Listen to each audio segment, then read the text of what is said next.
mukhang lumalawig ng lumalawig yung usapin na yan, yung issue na yan kay Papa Dan na may jowa at sinasabi nilang buntis di umano. At kung ito ay magiging totoo man at magkakataon na hindi alam ni Joy, natural lamang, naturalmente, na masaktan si Joy. Hindi lamang masaktan si Joy, kung hindi yung mga sponsor, yung mga taga-suporta talaga nila, yung mga Danjoy Natics na nagmahal sa kanila. Sila mismo din ang unang masasaktan dito. Kung baga, para silang mga nakadrugs ngayon, no, na nakalutang sa cloud nine, na hindi nila alam kung ano ang totoo at hindi. Na hanggat hindi nila nadidinig na magsalita si Papa Dan o sila Kalingap Rap patungkol dito para bigyan ng linaw ito, bagamat nagbigay na rin ng kahit papaano komento si Kuya Bal sa kanyang live, hindi matahimik ang kanilang mga kaisipan. Para bang wala pang November 1, mayroon ng mga kaluluwang hindi matahimik na nagmumulto. And for this time, yung sinasabi ni Kuya Bal sa kanyang live na baka nga naman na hindi daw anak ni Papa Dan yun, o baka naman issue lang yan o fake news lang yan. Pero sinabi din niya na ito ay iniimbestigahan nila kung ano talaga ang tunay na nangyari. And hanggat hindi natin nabibigyan ng linaw, hanggat hindi mismo nanggaling sa mga bibig ni Kalingap Dan o ni Joy ang patungkol sa issue na ito, wag muna po tayong manghusga. Kung sakasakali man na totoo na may jowa talaga si Dan at magkakaroon na sila ng anak, wag po naman natin totally na i-bash si Kalingap Dan. Sapagkat alam natin na sila ay nagtambalan ni Joy sa Danjoy para bigyan po kayo ng kasiyahan na itong mga love team na ito ay ginawa bilang strategy para makatulong sa mga beneficiary.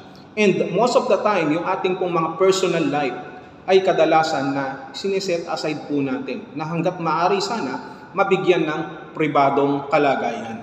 At dito nga sa kalagayan ni Papa Dan, kung sakasakali man na totoo ang issue, wag din naman natin kalimutan yung kanyang mga mabuting ginawa para sa Kalingap, para kay Joy, para doon sa mga nagmamahal na viewers. Ganun kasi kadalasan ang sistema ng tao, no? Na kahit 1,000,000 man na kabutihan ng nagawa mo, ngunit sa isang maliit na pagkakamali, dito nasisira ang pagkatao ng isang tao. At yung salitang pagkatao ay hindi na applicable doon mismo sa tao, sapagkat inalisan na siya ng karapatan bilang isang ordinaryong tao na nagkakamali at hindi perpekto. Sa lahat ng bagay na yan, naiintindihan po natin ang inyong mga emosyon. Lalo na sa mga talaga namang nagbibigay ng effort. No? Yung mga Danjoy Natics, mga sponsors, mga supporters, mga marathoners ng Danjoy. Sapagkat ginugol po ninyo ang inyong pong panahon at oras, ang inyong emosyon para dito kila Dan at Joy. At dito sa nangyayaring ito, hindi lamang si Joy ang nasasaktan.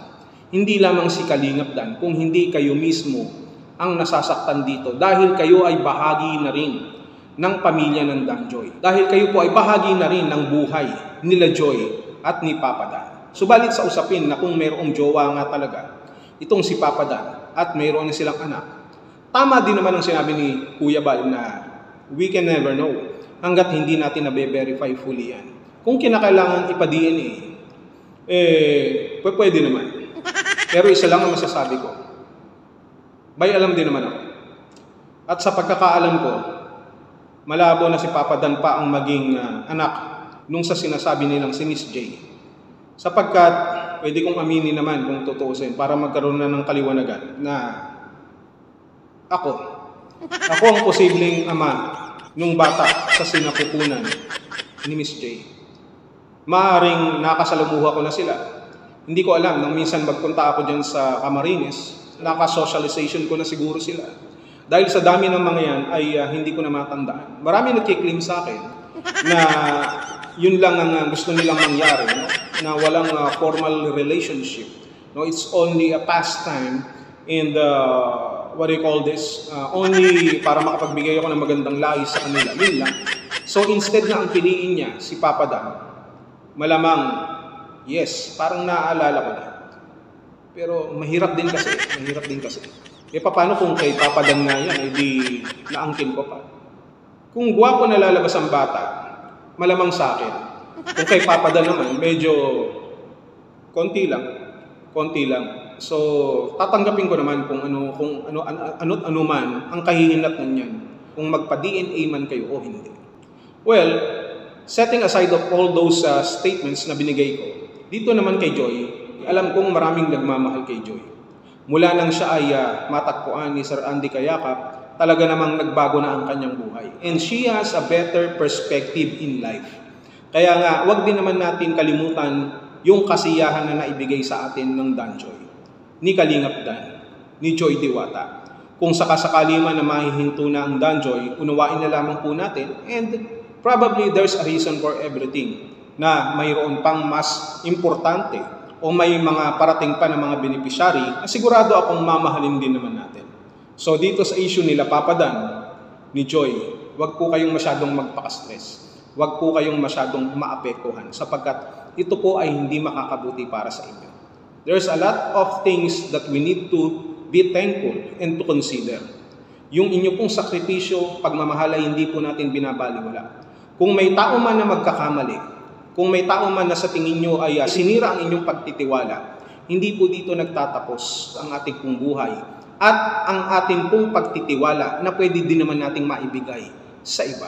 Sapagkat ang tunay na nagmamahal, tumatanggap, nagbibigay ng walang kondisyon.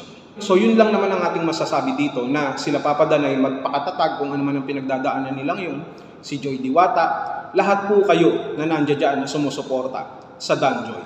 Soon, malalaman po natin lahat ng yan kapag nagsalita na sila Kalingap Rab, sila Papa Dan, kapag nagbigay na po sila ng liwanag. That's the time na pwede na po tayong makapagdesisyon kung ano po ang dapat po nating gawin. And I do hope and do believe na ito po ay para sa kabutihan ng lahat. Yun lang.